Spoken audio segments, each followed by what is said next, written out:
What if I told you that this beautiful ornate frame was made from a piece of bread? I made this clay and it's smooth, it's moldable, it dries rock hard, and you probably already have all of the ingredients in your craft room or your kitchen. I use these to make lots of little homemade things, gift tags, ornaments, whatever you like. Just let your imagination go wild. It's simple, inexpensive, and really fun to work with. Let's get making some DIY bread, clay, or dough.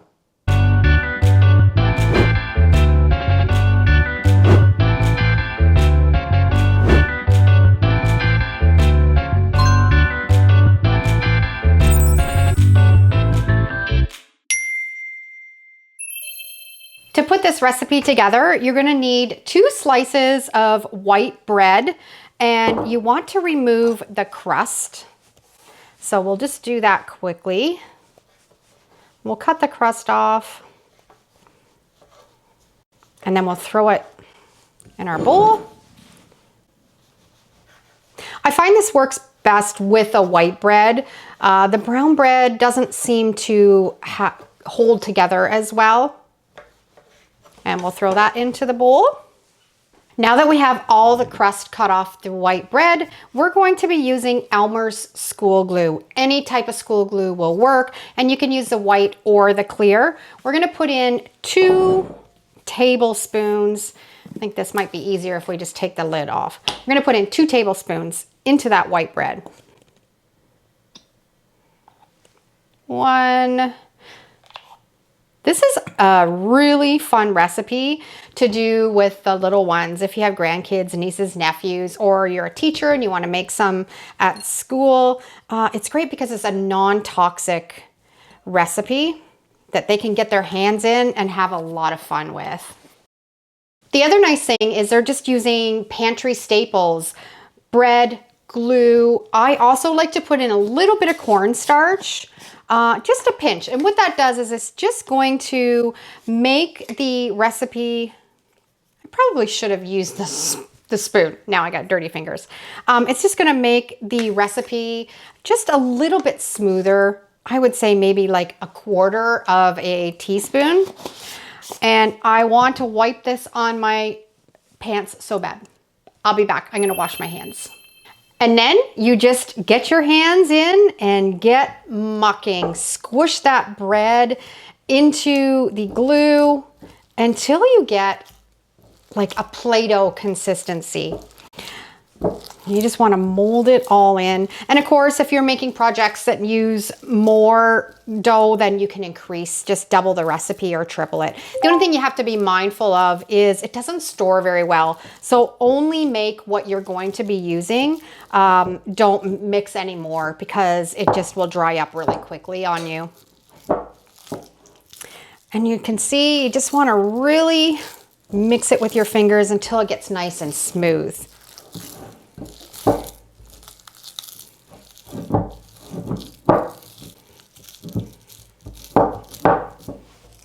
This dough, after it has dried, it's smooth and it's easier to shape, I find, than a salt dough or an air dry clay. And I find that it really holds the detail really well. This also dries rock hard. Once it's cured, it's perfect for like little tags or ornaments or little decor. The possibilities are endless with this dough. This is actually looking pretty good. If you are finding that it's still kind of sticky, add a pinch more of the cornstarch. Or if you're finding that it's just a little bit too crumbly, just add a little bit more of the white glue. You can really kind of fool around with this recipe and see what works best for you. But now we're ready to use our dough, and I'm going to show you how I'm going to use it in one of my DIY silicone molds. The nice thing about this recipe is you don't have to bake it in the oven. It's just air dried. So I have one of my DIY silicone molds. If you have not made your own molds before, I have an amazing tutorial. I'll put the QR code right here if you haven't watched it. And it's a really affordable way of making your own molds. And it works perfect for this DIY bread dough or clay. I'm just going to take a little bit of cornstarch and a paintbrush. we're just gonna dust the inside of that mold. This is cornstarch that I just keep in my craft room. We don't bake with it afterwards, if anyone was concerned when I just put a paintbrush in it. And then you're just gonna take your dough and you're just gonna press it into the mold. And this really holds the detail really well.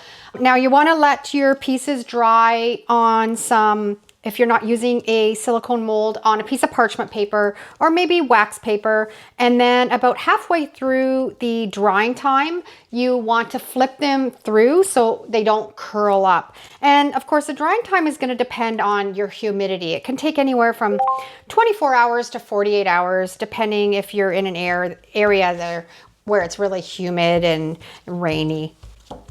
So we're just going to press this in really well. And then we're just gonna set it aside and we're gonna let it dry. I'll be back later and I'll show you how well this turns out. We have this other little piece here too, and I'll just show you. You can mold this. You can actually make little beads with it. You can make little intricate pieces with it. Just get creative and try some of this dough.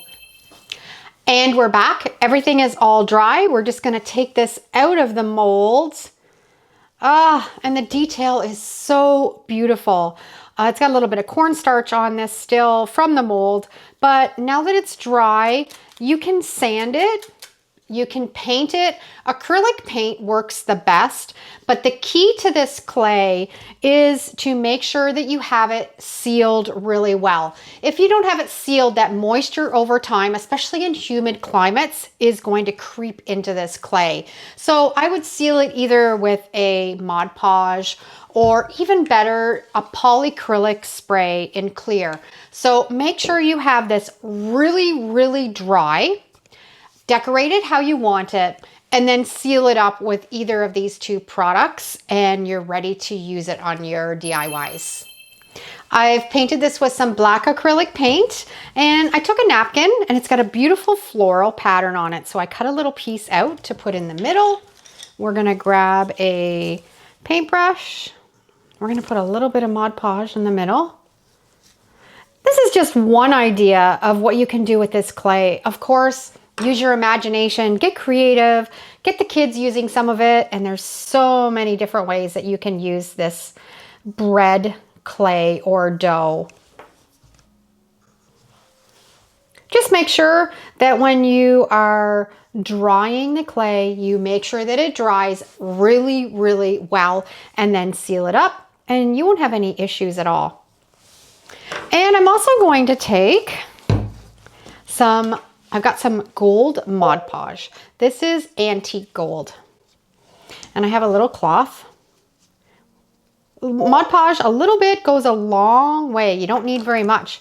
And especially with a little project like this, you can just hit it along the top and you can see all the detail that this clay has made. It's just beautiful. And we've taken some bread from the kitchen, some glue, and we've made a beautiful ornate frame. I think I might put a magnet on the back of this and put it on the fridge. Now to finish it off, we're gonna use some polyacrylic spray, and it's done. Wasn't that fun? I love how easy it was, and you're never gonna guess what it was just by looking at it when it's all finished. If you give it a try, let me know in the comments, and I'd love to know how yours turned out. And if you enjoy these kinds of simple, creative DIYs, make sure to subscribe so you don't miss out on what's coming next. And if you like this one, I think you're really gonna love the next video I'm linking here. It's where I make my own DIY porcelain clay, so let's click it, and we're gonna see you over there.